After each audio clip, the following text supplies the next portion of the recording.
It's Tuesday the 9th, and I'm here to say hello again. Hello and cheers.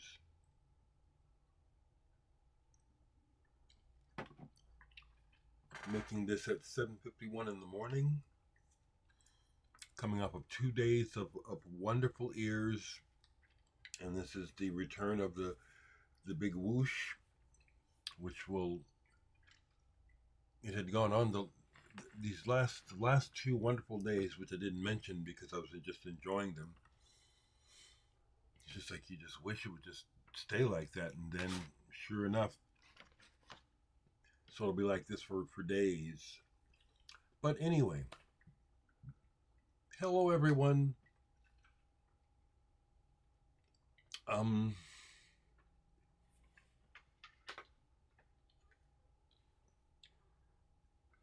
I want to start with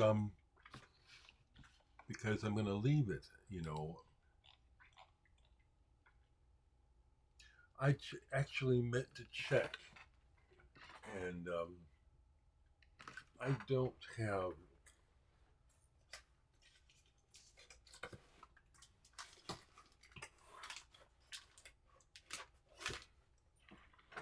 Yeah, no, I don't have any more Supertramp.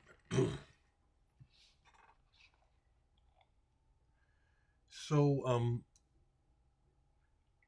so I'm going to go off the comments first because it's kind of fun sometimes. 90% of the records you show I have never heard of, and I love it. I enjoy doing that.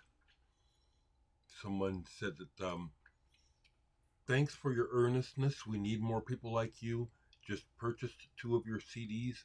My kids also love your music. That means a lot to me when children, I'm assuming the person's talking about little kids, could be teens, but it means a lot when children respond to my music positively because it's unfiltered, mostly more unfiltered than adults. So they capture the essence of what's happening in the music much stronger. So when people tell me that their kids like my music, I love that.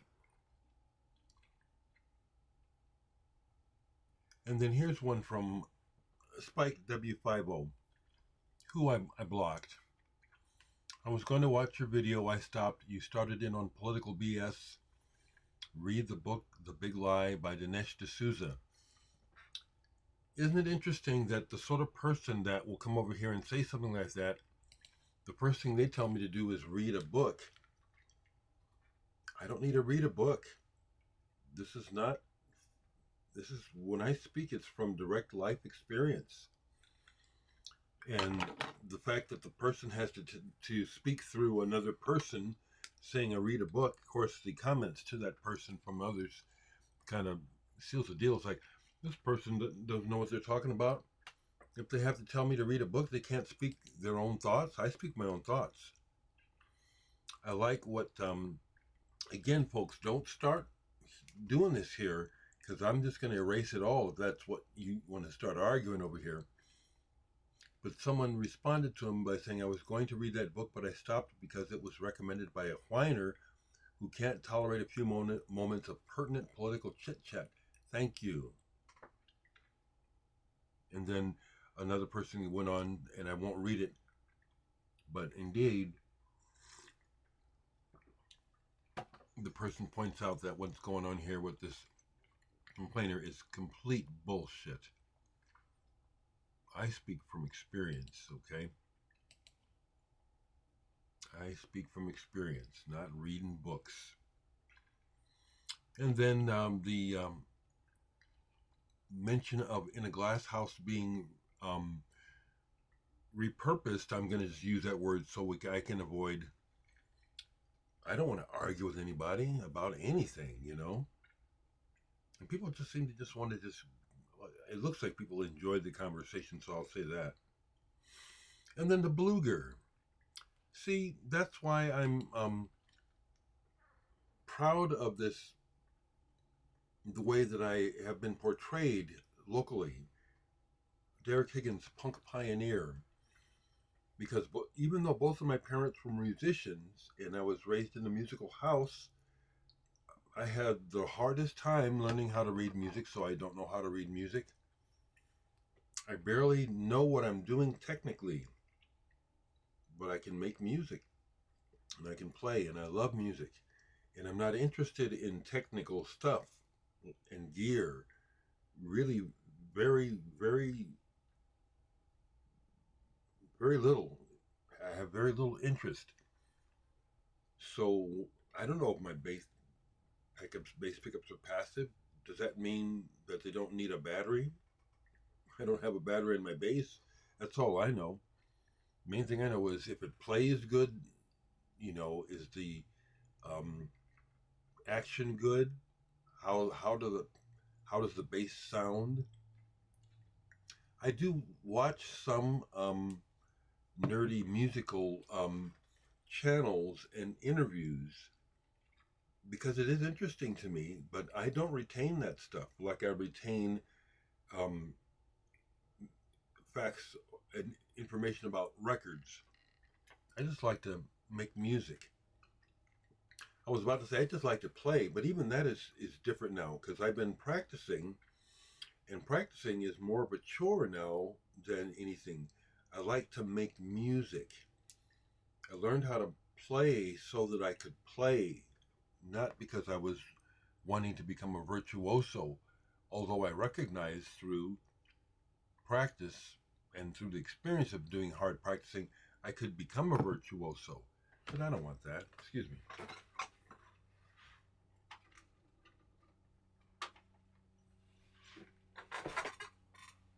I just like to play. So the phone project is still accepting submissions here in Omaha for this. It's a Nebraska based project, or else I'd put the link for other artists, but it's a Nebraska focused project. But I'm already hearing from the creators that they're going to be using at least one of the submissions that were made by me and Douglas. They might use them all. We'll see. But as I didn't necessarily expect this, but it stands to reason. The project leaders are asking if they can use um, the fact that Otis 12 and I are participating, if they can use that to create more interest in the project. And I said, yeah, let people know we're involved. Cheers. Two Omaha Giants. I love it. I accept it.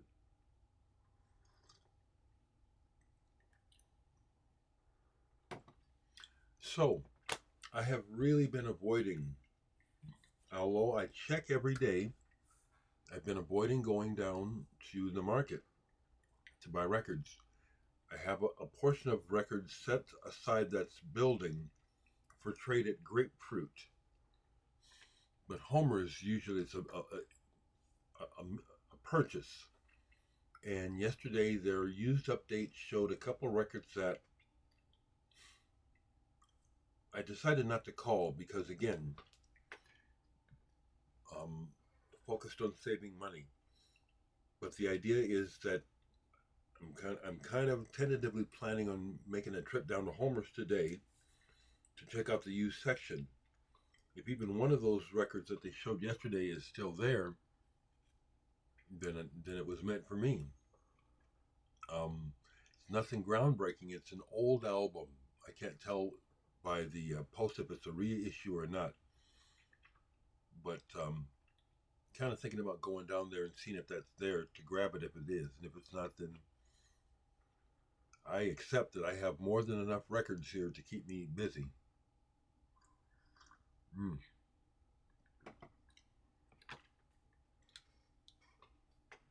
With that said, what I get into yesterday, I'll just go ahead and show what I got into yesterday.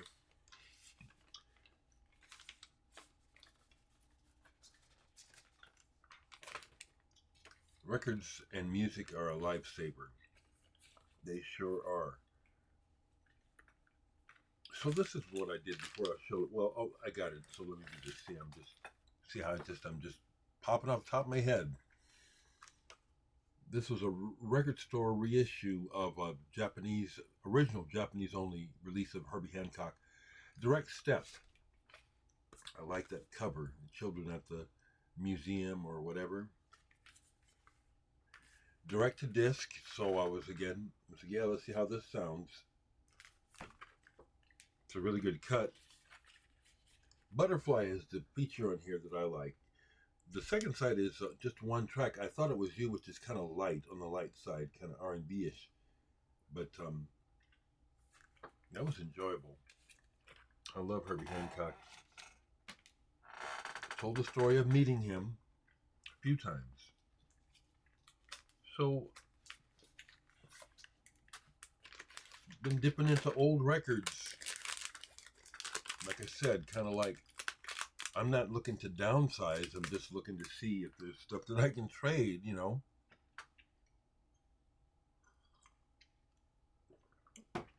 So this band excited me when they first came out. Block Party. When was that? Man, the time just runs away. This was back in the 2000s. I was excited by the fact that it was a new... What is the year of this? 20 years ago. Literally 20 years ago, 2005. When I first caught their songs, it was exciting and kind of different. The way that the choppy beat, the choppy rhythm, and then I saw that Kele was a black man, the leader of the band, with his funny voice, but high energy. And so I bought this right away. I've had this for 20 years. Where does the time go? Hadn't played it in a long time. And this holds up. This is very exciting and very powerful. Side 4 for me is the winner with Luno. The track Luno in particular is a killer track. And this is the original one with the double album plus a third 12-inch EP in it. I'm glad I kept this. I mean, I pulled it.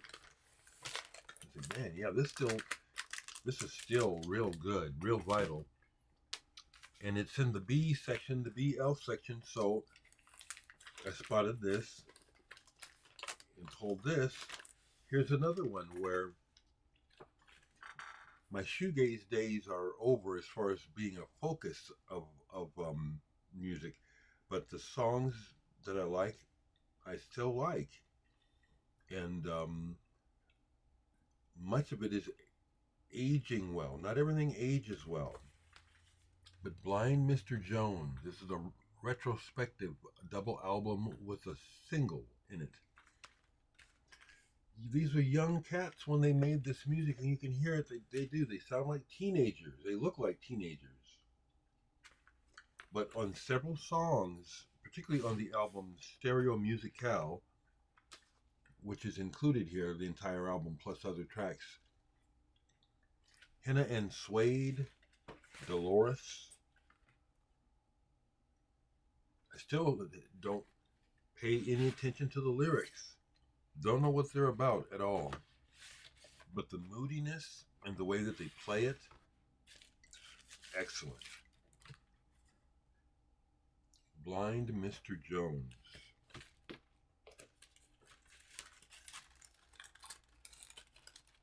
So that both albums have aged well. This music has aged well, unlike the Prince, which I was listening to yesterday. I still love Prince, but some of his music really does sound dated. Timestamp. It's like it's a timestamp. 1980s, 1990s. Some music that's more noticeably so than others. Some things just seem ever present, evergreen. So here is an album that I bought. I knew I wasn't that into it, but it was a record store day reissue, and it was one of those weak moments where, oh, you get it. So I believe this is Larry Coryell's first solo album. This is not a jazz album. This is a goofy hippie. This is a hippie type of rock album. He sings on here. It's got really cringe-worthy lyrics that are horribly dated. He's already playing great guitar on here. His vocal tracks are really cringe-worthy. For me, awful, just terrible. And the lyrics too. My lady, this beautiful woman, just kind of, they come off sexist. When I was a kid, before the advent of greater perception on the larger public's part, even as a boy, I cringed and wondered about how we talked about women, about the way the society viewed women as workhorses and just in the kitchen, and some of the things that they would say that were supposedly complimentary about women being sexy and stuff. As a kid, I thought, this ain't right. And I was right. It wasn't right. So that stands out about some of the lyrics on this album. It's like, who, bro, just be quiet and play the guitar. But am I keeping it? I have a whole Larry Coryell section, about 10 albums or so. Of course I'm keeping it. Here's one where it's like I had to do a review. It was up for consideration. Oh no, this is a keeper. Have you heard this? Crash Worship. From is it the 80s?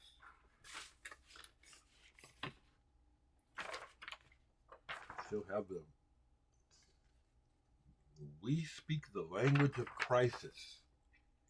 So this has a connection with California, the desert, happenings, tribal with a lot of drums, a lady on a trapeze, fire. But it's good. It's powerful, and it is it's very rhythmic based and tribal, but powerful. Crash Worship. This is a keeper. This is good. Crash Worship. I saw in the comments where I heard back from the person who had asked about sperm, and that caused me to grab and play this because I like this. And this is the guy who started the band Sperm, Pekka Eiraksinen. I don't know if he started the band, but he was part of it. And this is a reissue of his album, Buddhas of Golden Light. This is really wild. This is really good. It's approaching Electric Miles territory, but not. It's like it's headed there and then it goes off into its own thing. I think this is the original cover. And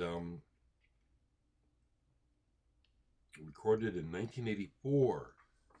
This still sounds fresh, for example. This sounds like it could be done in more recently. It's a strange sound. It's like it almost has a groove, but it actually doesn't. So the rhythm is moving.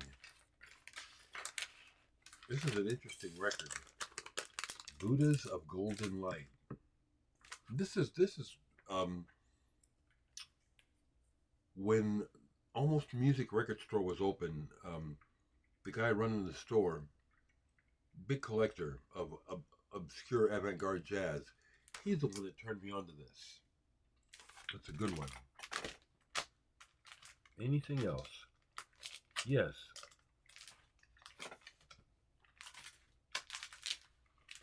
I started to play this, and I intend to play more of it today. If I'm not mistaken, this is a Finnish band, another band from Finland. I like music from all over the world, and I love the European contingent. Fantasia. So it's a reissue on Svart.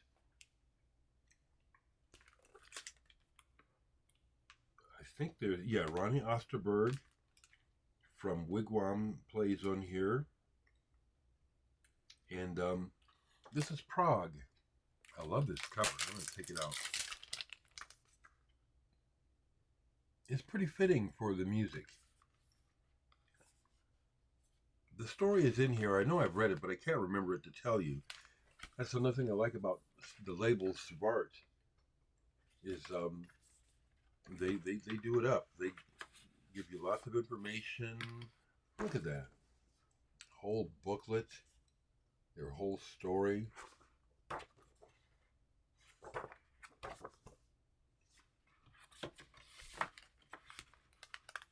You know, I'll say it, a lot of, because I do check out current, what is called prog music, prog metal. And a lot of it is just really, to me, sterile. And people just copying the past. Or making this big, overblown sort of, trying to be epics, you know, and to me, failing.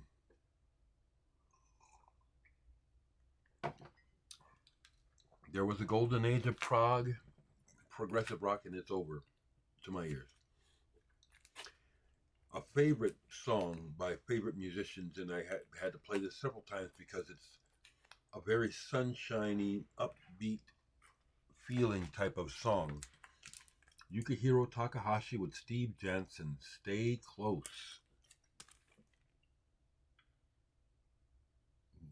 Sitting there looking at Mount Fuji. I've been on top of Mount Fuji. I've been there. And I don't know which lake that is. That could be Lake Kawaguchiko that they're sitting at, which I've been to. This is a great pop song.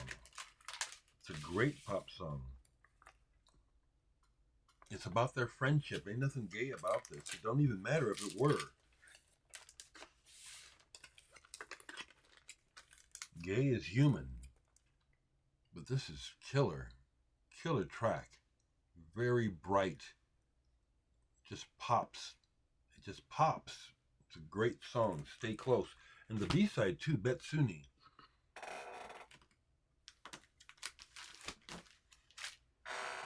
Beautiful songs, seemingly about friendship, both sides.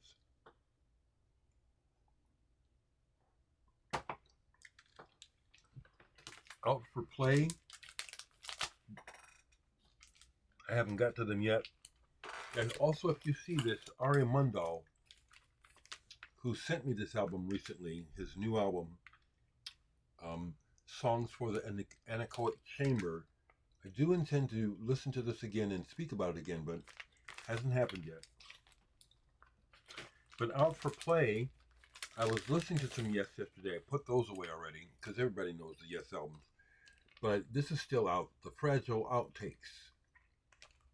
I intend to play some of this today. I love the band Yes. Also Out for Play that I didn't get to it yesterday. A big title, an original pressing too, Jacques Coryell, Black Sweet, which is something I intend to listen to. It's been a long time. Anthony Braxton and Burton Green are on here. Bob Guerin, Arthur Jones, Claude Delclue. This was in 1969 when some sort of deal was going on in Paris. And Giorgio Gomelski and a couple other folks decided, let's capture it all. Let's just record it, as much of these events as we can. And they put them all out. They put them out on record. I believe this is one of those sessions. I intend to listen to this today. Jacques Coryell. So I'm not going to play any more of my music today, but it worked again, or rather, yeah, it worked. I played some of my music yesterday, and I got another sale of what I played. The main thing I want to say is that if you're here as a music lover, I make some fine, fine music. Not bound by any genre. It's just good music. It's the soundtrack to my life, and it's damned good. And I'm glad that people are listening. I like a comment where someone said about a couple of days ago. They said, "Are you kidding me? This is amazing." Yes, it is. I agree. Stephanie, what's going on out there in California? Is everybody safe? All right, people, have a great day. Let me know what's going on.